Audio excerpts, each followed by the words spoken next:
Media, like anything else, is a tool. It can be used for good and it can do a lot of harm if not used properly.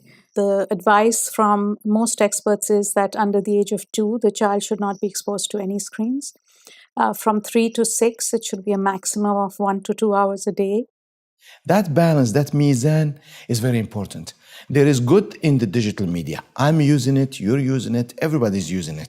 A technological tool really allows for integration of a lot of different developmental areas, including our fine motor abilities, including our auditory visual pathways. I find that grandchildren and grandparents tend to be very well connected when both generations are familiar with technology.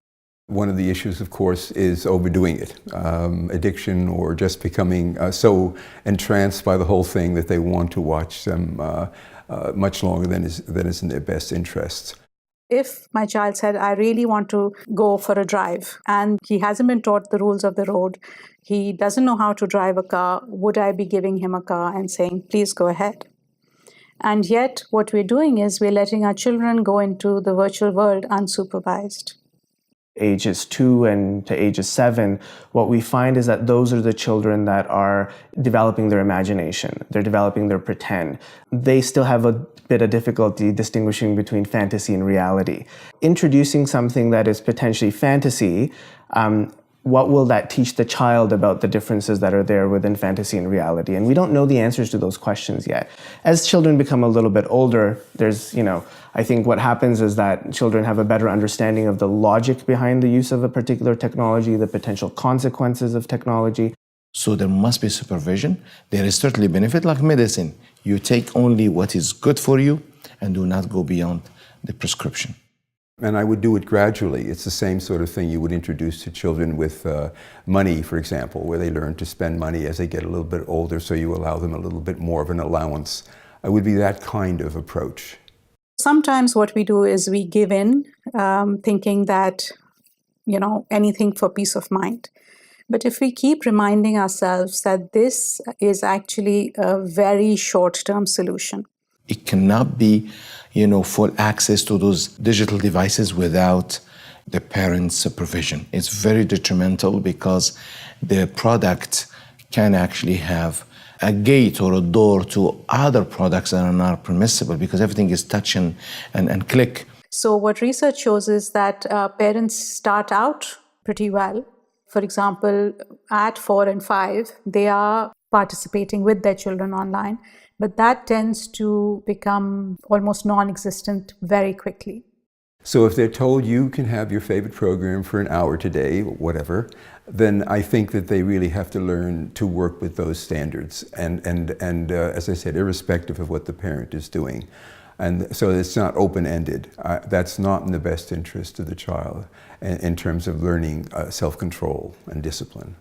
The longer you can participate with your child online, even up to the time when they're 11, 10, 11, the better the habits they're going to develop, and you will be teaching them safety rules. You can talk to them about values, and there will be a lot of teaching opportunity. I think parents are in a great position to be examples for their children and for really setting the model that they want emulated to support their child's development.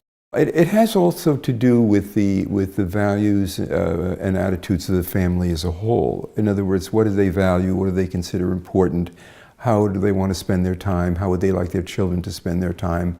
If parents are able to make it known to the child that there is more to just being connected, and having times when a parent themselves are not connected, I think is very important.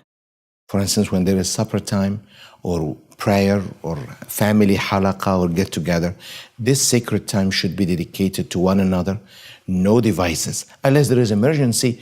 And if it happens, even for someone like me as a father, I would take permission. I'm sorry, this is something that I have to do, but I will replace this time.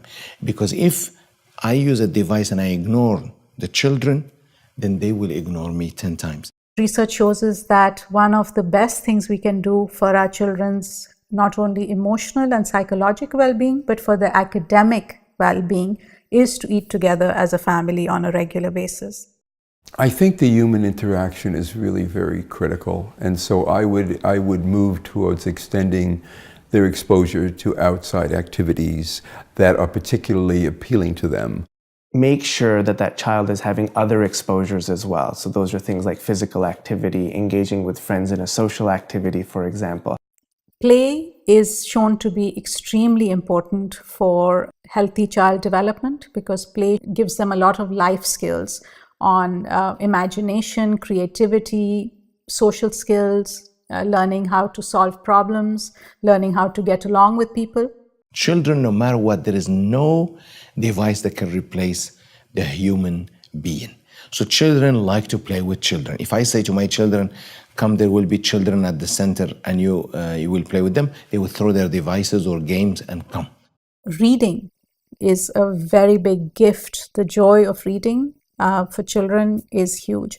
And what parents need to know is that reading on the internet and reading a book actually involves different parts of your brain.